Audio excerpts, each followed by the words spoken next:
Today, I'm going to give you 10 suggestions for dental team members to be categorically great. And we begin our podcast right there.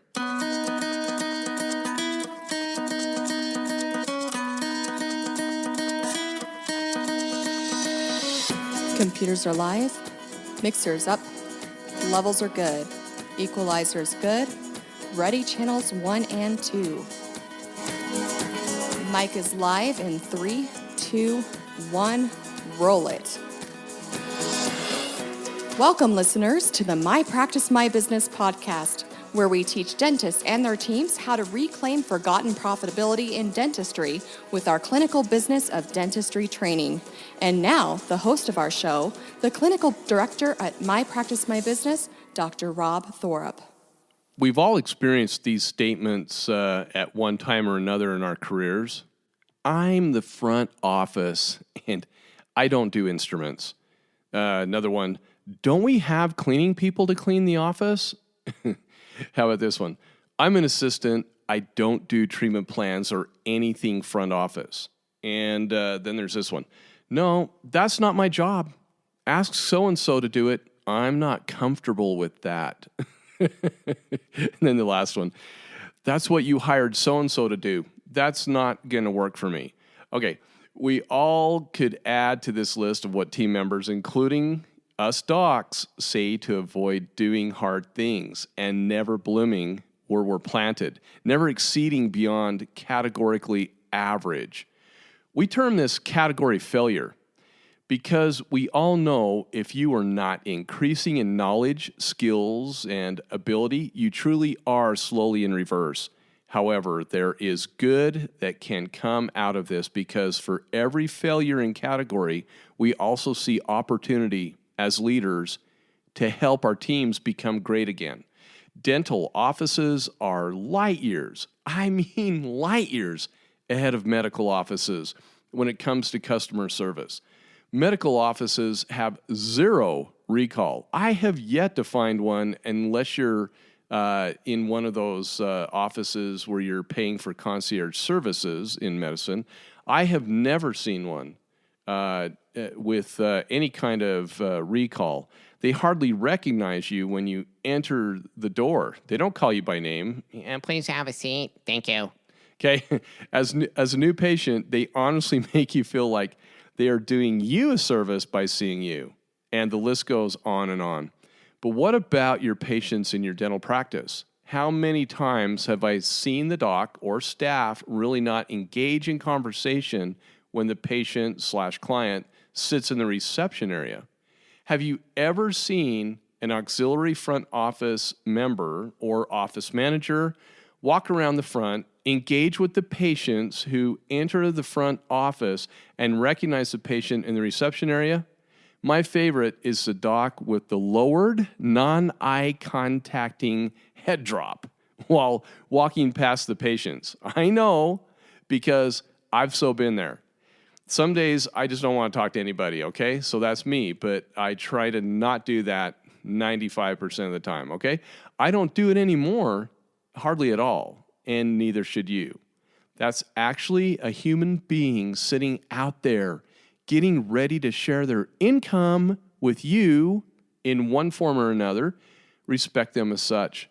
Those patients are there financially supporting you, doc, and you dental team members because they like you and your office. They trust you to deliver exceptional dental care. They could go somewhere else if they don't receive an experience from a categorically great office. They want to talk. They want you to recognize them. They want you to say hi to them. They want you to come out and chit-chat with them. Shoot, sometimes we have movies playing out in the front there. I'll just go plop down on a couch and say, hey, can I join you for 5 minutes? I got a 5-minute break. And they love that. So here are 10 things that will help you become categorically great in the eyes of your patients. 1, avoid the full speed ahead nowhere office zones.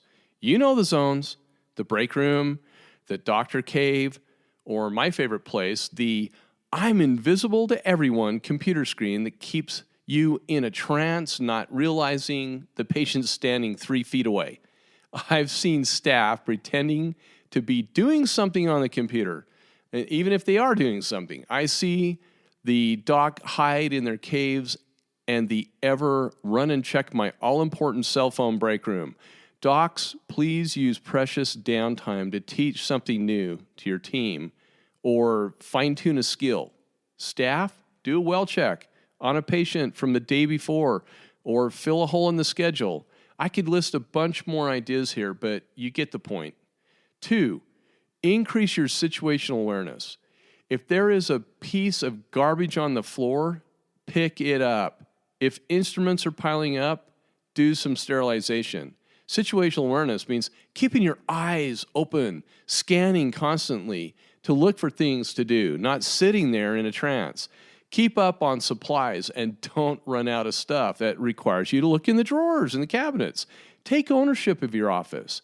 It's everyone's responsibility. I don't want to scare any of you, but my team is cross-trained in every position as much as possible.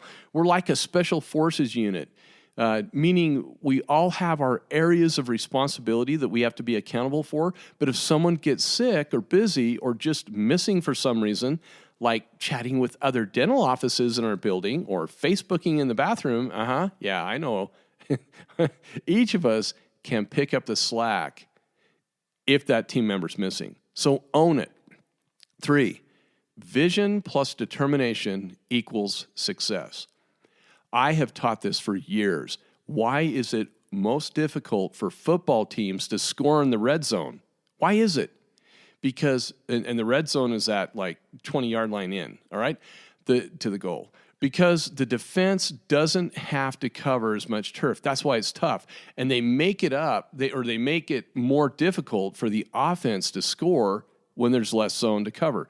If the offense is giving only 80%, or if in their minds they're thinking, 3 points is pretty okay if we don't get 7, then most of the time they fail to cross the end zone. It's a mind game. I would normally give you an example of this, but I really don't want to bring up the last 9 years BYU's played Utah in football, okay? That's quite the rivalry we have here in the state of Utah. It's still too soon for me, but unfortunately for this Cougar alumni, those games are great examples of what I'm talking about. Ouch. We see it. Your dental team have to believe they have to see themselves being successful. They have to catch the vision. But vision or faith by itself rarely works.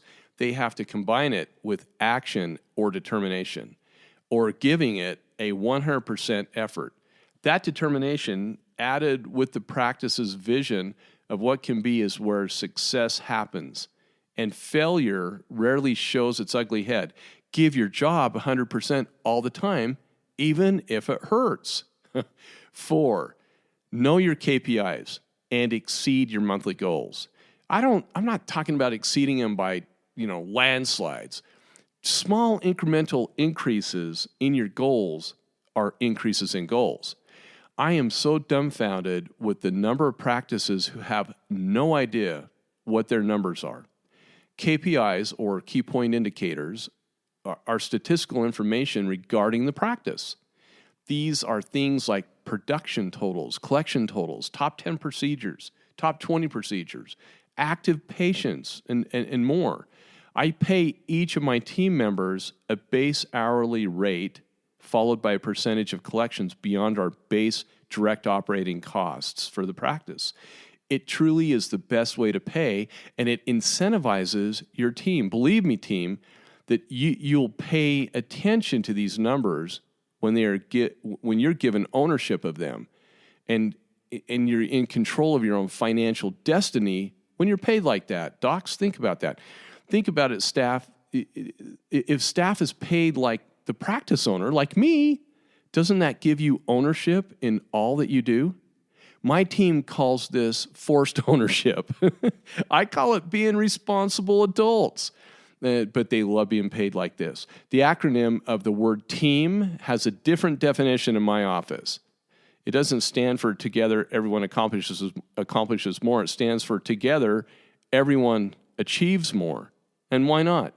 We reward good behavior and punish bad behavior. Bad behavior oftentimes equates to office laziness. Star players get this and love it. They love to be paid like this. Lazy employees don't last long in my practice, which is a good thing for everyone. 5, no one is above cleaning the toilet. Oh, sorry, doc. The other day, I dusted my own office. Why? Because it was dusty. Normally, my staff does the job, but they were busy. And nothing makes me happier than seeing a hygienist help turn over a room he or she didn't use, or doing sterilization to help out the busy assistants. What about someone in the front office doing that in the back? What about an assistant who can present treatment and finances, giving the front team members a break? If someone in your team needs help, get going. Become a team of one, not a team of, that's not my job. Okay, 6, keep it real. I always tell my patients and staff, my work is done in and with the most professional standards, but my bedside manner is oftentimes due to my desire to be a stand-up comedian. That's right. Doing a stand-up comedy is on my bucket list. Holy crap, I do have tons of hilarious material just waiting to be shared. Both things I've seen my team members do and things I've seen patients do, and I won't talk about things I've done. Okay, anyway, treat your patients and each other like family, only without the arguing, right? Good communications with each other on the team and with our patients is all anyone can ask for. Have team building events. 1 month, being a firearms instructor, I taught my team how to properly handle and secure in their homes any of their firearms. Then I took them to the gun range to make sure that the training I gave them translated to actual use of their firearms in a safe manner. Don't worry, I made sure everyone bonused that month before going. I'm just kidding. Anyway, our next outing is a cooking class at Harmon's and then Disney World in winter. Building wholesome relationships with your team builds bonds. Yeah, I did say Disney World. That's what happens when they hit their numbers, okay? They get a fun trip each year. Translating that to your patients, meaning your patients feeling those bonds between you and your team members, builds professionalism and trust. Happy staffs make happy patients, and professionalism follows. Invest in each other. It's that simple. Number 7, you are the practice's brand. Oftentimes we hear people talk about company brands, definitions of brands, or our painted logos and websites and marketing documents, etc. Those things are not a company's brand.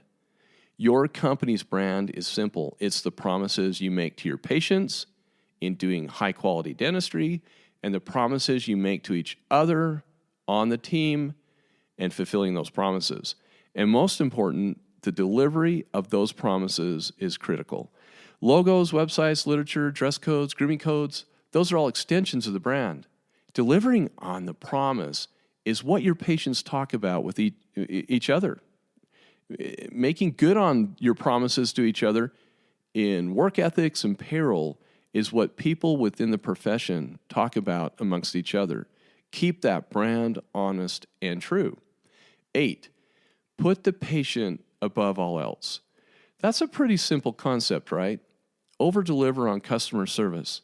When they're in your operatory going numb, check on them often. Talk to them. Don't walk away. Don't go out and talk to each other as staff. Stay with your patient.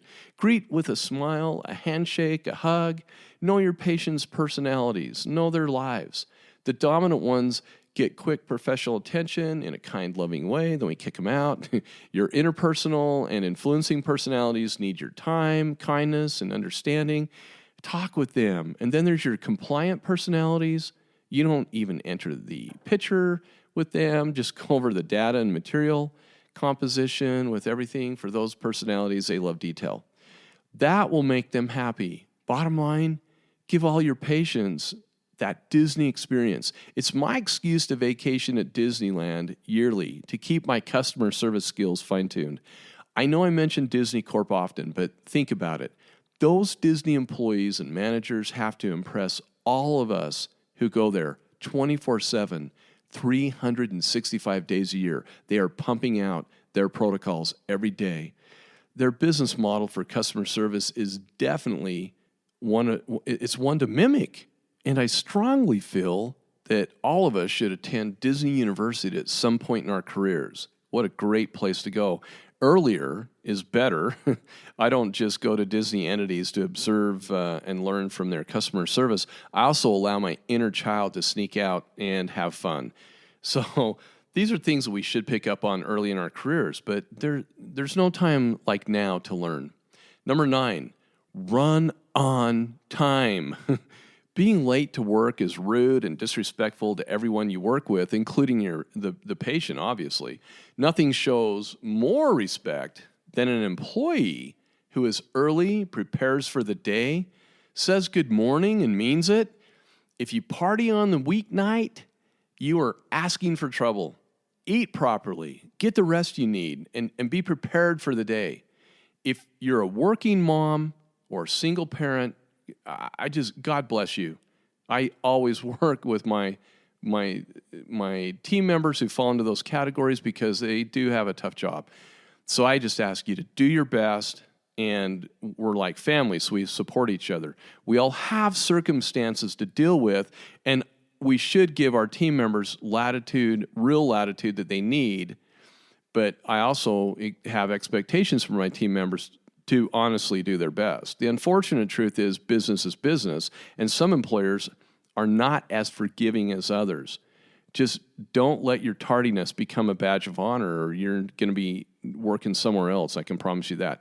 What do you think that employee reference is going to sound like if you get fired because of tardiness? It's going to be like, well, of course, I would hire my fired former employee back so they can drive us all nuts by being late every day again. I love those phone calls that we get from time to time. You know, it's like former employees of ours will put us down as a reference. And believe it or not, even if they had problems with our office, I still talk them up and give them a good reference in hopes that they'll change their pattern and behavior at the next office they work at. That's important to do too. Nobody's perfect, and maybe they'll be a better fit somewhere else.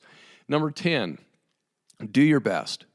I had an incredible woodshop teacher in junior high school, and above his desk was a sign that read, "If it's worth doing, it's worth doing well." The bar is continually rising in dentistry, folks, and our patients know it. Employees need to be willing to accept change. Having the desire to be better today than you were yesterday is critical if you're going to be an asset to your dental employer, and doc, if you're going to be an asset to your patients. I hired an employee that knew nothing about dentistry when she started. I mean nothing.